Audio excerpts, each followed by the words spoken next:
Dance గురించి మాట్లాడుకుందాం. Song లో మీరు డాన్స్ వేస్తున్నారు, ఓకే, మీరు ఇరక్కొట్టేస్తున్నారు, కానీ మీరు వేసిన ఆయన కూడా వేస్తున్నారు. మీకు వచ్చింది తెలుసా, పుష్ప 2లో కిసిక్ సాంగ్ ఎంత పెద్ద హిట్ అయిందో అందులో మీరు వేసిన అసలు నెక్స్ట్ డే తీశారు సాంగ్. 5 రోజులు అయిపోయాక తీయండి అన్నారు, మళ్ళీ పెట్టి తీశారు బిట్టు, ఆ కేక్ తినిపించే బిట్టు కోసం. అది తెలుసా, అది డైరెక్ట్.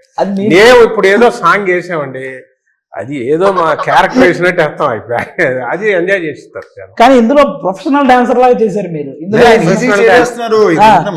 ఆయనకి హంబుల్నెస్ ఓకే, అతి వినయం అంటారు కదా అప్పుడు. అది అమ్మో నాకు రాదండి సార్, ఊరుకోండి సార్ మీరు అన్నట్టు ఉంటుంది. ఈజీగా వేసేస్తున్నారు, భలే వేస్తున్నారు. డైలాగులు చెప్పి బతికాము, సడన్ గా డాన్స్ చేయమంటున్నారు. అది ఎలా ఉంటదంటే వాళ్ళు మెచ్చుకుంటున్నారు, ఎందుకంటే పర్ఫెక్షన్ కోసం కాదట, క్యారెక్టర్ డాన్స్ చేస్తున్నట్టు ఉందట. అదే వాళ్ళకి బాగుంది, ఎంజాయ్ చేస్తున్నారు సార్. అదే అదే అదే మీరు డైలాగ్ చెప్పడం మీరు బతికారన్నారు, బట్ మీరు డాన్స్ ఎంజాయ్ చేసేసారు. అది ఎంజాయ్ కనిపిస్తుంది, అది ఎంజాయ్ చేసి ఆ చేసే వర్క్ మాత్రం ఎంజాయ్ చేస్తారు. అది బాబు కష్టంలో చేస్తే ఆడియన్ ఎంజాయ్ చేయడు, అది ఉంటుంది ఆ ప్రాబ్లం. అది వాళ్ళందరూ ఎంజాయ్ చేస్తుంటే ఏమైనా నాకు లేదు సార్ ఇదే బాగుంది, ఆ ఒకతో కొంచెం పర్ఫెక్షన్ అని వాళ్ళకి నచ్చుతుందట, అంటే క్యారెక్టర్ నచ్చింది. ఆయన చేయడం, ఆయన అటెంప్ట్ చేయడంలో అటెంప్ట్ చేయడంలో కంపల్సరీ.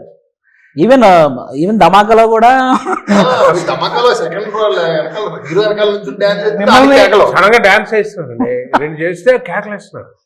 అది మహేష్ బాబు గారు, త్రివిక్రమ్ గారు అది బాగుందని అంటారు, ఏటా బిట్టా అన్నారు. నేను ఆ రోజు చెప్పాను, మీకు ఫుల్ సాంగ్ చేయిస్తాను నాకు పిక్చర్ లో. అయిపోయింది అక్కడతో, మనం పాస్ అయిపోయింది. ఇప్పుడు 3 ఫుల్ సాంగ్ చేశారు సార్, 2 సాంగ్స్ చేశారు.